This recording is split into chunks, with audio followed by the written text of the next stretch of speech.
සුබ දවසක් ඔයාලා හැමෝටම. ඔයාලා මේ එකතු වෙලා ඉන්නේ Learn German with සිංහල මගේ YouTube channel එකත් එක්ක.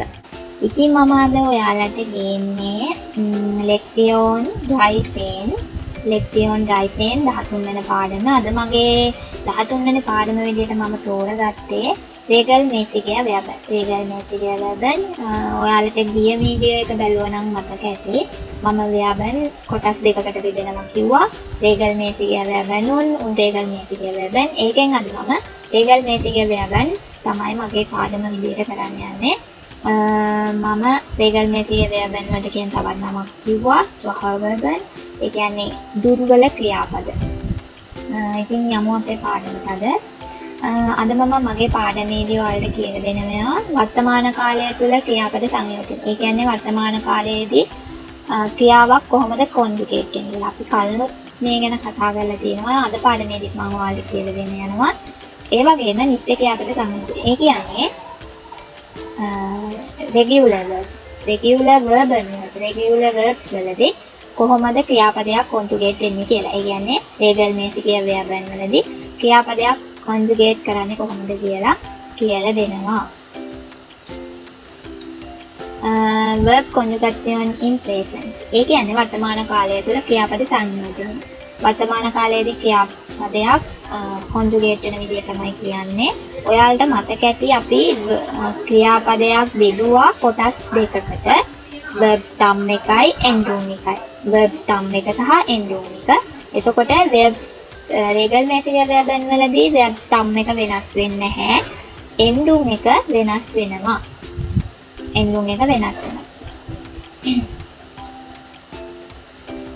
verb conjugation in present.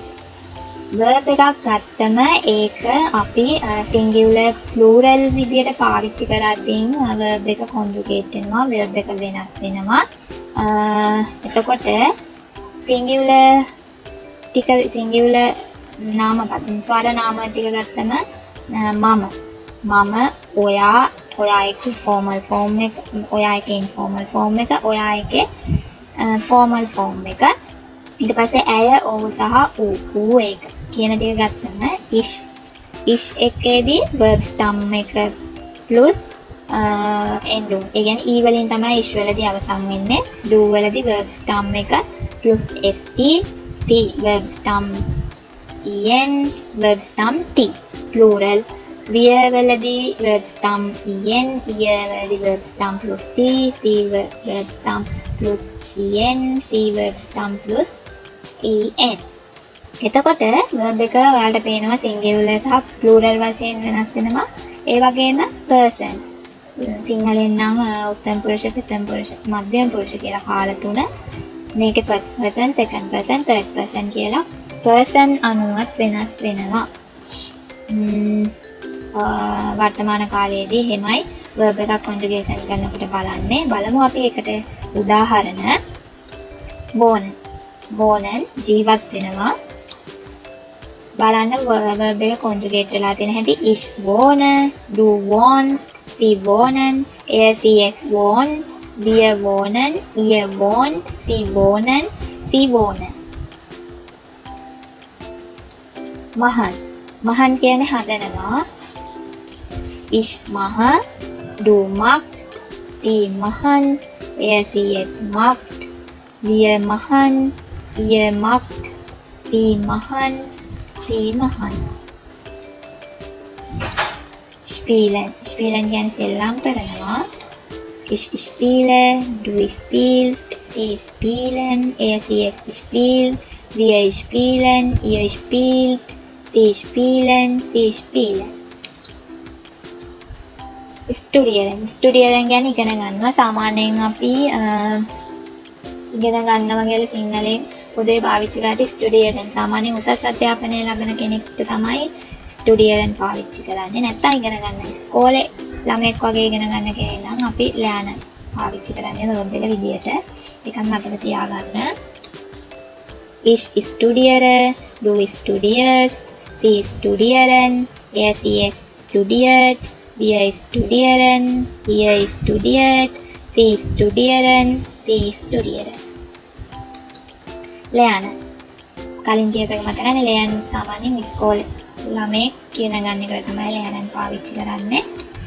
Ich lerne, du lernst, sie lernen, er sie es lernt, wir lernen, ihr lernt, sie lernen, sie lernen. මේ verb එකක් conjugate කරන්නේ වර්තමාන කාලයේදී කලින් කියලා දීපු විදිහට. නමුත් regular verbs වලදී regelmäßige verben වලදී විශේෂ අවස්ථාවන් කීපයක් තියෙනවා.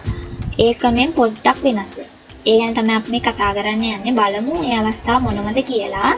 පළවෙනි එක තමයි verb stem එක s or set. ඒ කියන්නේ s අකුර double s pronounce වෙන a අකුර z.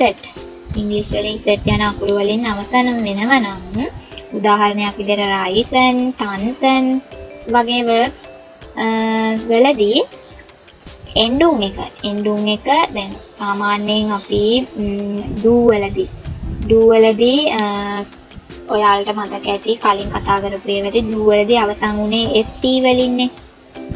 එතකොට st එක t බවට පත් වෙනවා. st එක t බවට පත් වෙනවා. verb stem එක endung එකයි ඔයාලට මතක ඇති කලින් කතා කරා. දැන් මේ verb stem එක තමයි මේ rise කියන එක. මේ yen තමයි endung එක. en එක endung එක. මේකෙත් තමයි tons. මෙතෙන්ට එනකන් ටික තමයි verb stem එක. එතකොට මේ ටික endung. මේ verbs දෙකේ බලන්න verb stem එක අවසන් වෙලා තියෙන s වලින් සහ z වලින්. එතකොට endung එක මේ en වල තියෙන endung එක තියෙන්නේ හැම verbs එකකම ඒ කියන්නේ හැම එකකම වෙනස් වෙන්නේ නැහැ. do වල st වලින් අවසන් වෙන එක තමයි t බවට පත් වෙන්නේ. උදාහරණ ටිකක් කරාම ඔයාලට ඒක පැහැදිලි වේවි. බලමු අපි උදාහරණ වලට යමු.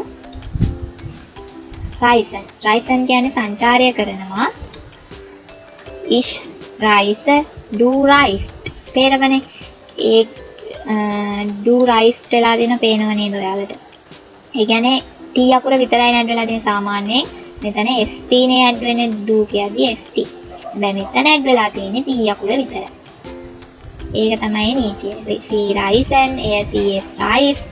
එතකොට wir reisen, ihr reist, sie reisen, sie reist. අනිත් ඒ වගේ කිසිම වෙනසක් වෙන්නේ නැහැ මේ do වල දෙන st එක t වෙලා. මොකද rise කියනකොට verb stem එකේ s අකුරක් තියෙනවනේ. එතකොට අපිට තව s එකක් වමනා වෙන්නේ නැහැ. ඒ නිසා t අකුර විතරයි අපි මේ endung එකදී පාවිච්චි කරන්නේ. ඊළඟ එක තමයි tanzen. tanzen කියන්නේ නටනවා. එතකොට මේකෙත් ich tanze, du tanz. එතනදිත් වෙන්නේ do කියන එකේ s ඇතුළත් වෙන්නේ නැහැ. z අකුර තියෙන නිසා t විතරයි ඇඩ් වෙන්නේ. මොකද s එකයි z එකයි දෙක එකට ප්‍රොනවුන්ස් කරන්න බැරි නිසා do එකේ tanz st වෙනුවට t විතරයි එකතු වෙන්නේ. ඒකෙත් එතන විතරයි වෙනස් වෙන්නේ. ඊටු ටික අනිත් පැටර්න් එක විදියටමයි ඉන්නේ. sie tanzen, er sie es tanzt, wir tanzen, ihr tanzt, sie tanzen, sie tanzen. ඊළඟ විශේෂ අවස්ථාව තමයි verb stem එක d or t යන අකුරු වලින් අවසන් වෙනවා නම් verb stem එක d හරි t යන අකුරු වලින් අවසන් වෙනවා නම් උදාහරණ විදිහට arbeiten, finden, antworten ඒ වගේ verbs. එතනදී බලන්න verb stem එක අවසන් වෙලා තියෙන්නේ t අකුර. arbeit එතකොට finden එකේ find, antworten එකේ antwort. එතකොට ඒ අකුරු දෙක යෙදিলা තියෙන verbs වලදී st එක est වෙනවා, t එක et බවට පත් වෙනවා. ඒ කියන්නේ endung එකේ do එකයි ear එකයි. ඒ දෙකේ අපිට conjugate කරලා දෙන්නේ st සහ t. නමුත් මේ ක්‍රියාපද t හරි d හරි verb stem එකේ endung එකේ යෙදিলা තියෙනවා නම් අපි st est කරන්න ඕන, t et බවට පත් කරන්න ඕන. උදාහරණ බලනකොට ඔයාලට තව තේරෙවි. පළවෙනි උදාහරණ විදියට arbeiten කියන්නේ වැඩ කරනවා. එතකොට බලන්න ich arbeite එතන කිසිම වෙනසක් වෙන්නේ නැහැ. හැබැයි do වලදී arbeitest සාමාන්‍යයෙන් අපි පාවිච්චි කරන්නේ st විතරක් නම් ඒක ප්‍රොනවුන්ස් කරන්න අමාරුයි. ඒක ප්‍රොනවුන්ස් කරන්න අමාරු නිසා අපි verb stem එකටයි endung එකයි අතරට e අකුරක් ඇඩ් කරනවා. එතකොට arbeitet. c එක arbeiten, ACS arbeitet. ACS එකේ t විතරයි t වලින් අවසන් වෙන්නේ. එතකොට double t යෙදෙන නිසා arbeit verb stem එක සහ endung එක අතරට e අකුරක් අපි දමනවා. wir arbeiten, ihr arbeitet. ඒකෙත් එහෙමයි. ඒකෙත් t අකුරු දෙකක් නිසා verb stem එක සහ endung එක අතරට අපි e අකුරක් යොදනවා. sie arbeiten, sie arbeiten. තමයි finden. finden කියන්නේ සොයනවා. ඒකෙත් එහෙමයි. ich finde, du findest, du findest. ඒකේ d verb stem එක d අකුරෙන් අවසන් වෙලා තියෙන. එතකොට verb stem එක සහ endung එක අතරට e අකුරක් අපි ඇඩ් කරනවා. c එක finden, ACS එකෙත් එහෙමයි. d අකුර සහ t අකුර එකට ප්‍රොනවුන්ස් කරන්න බෑ. නිසා අපි verb stem එකට සහ endung එකට e අතරට e අකුරක් ඇඩ් කරනවා. wir finden, ihr findet. ඒකත් එහෙමයි. ඒකටත් verb stem එකට සහ endung එක අතරට e අකුරක් ඇඩ් කරනවා. sie finden, sie finden. ඔයාලට පාඩම තේරුණා කියලා මම හිතනවා. මෙතනින් regelmäßige Verben ඉවරයි. අදට ඉවරයි. Danke. Auf Wiedersehen.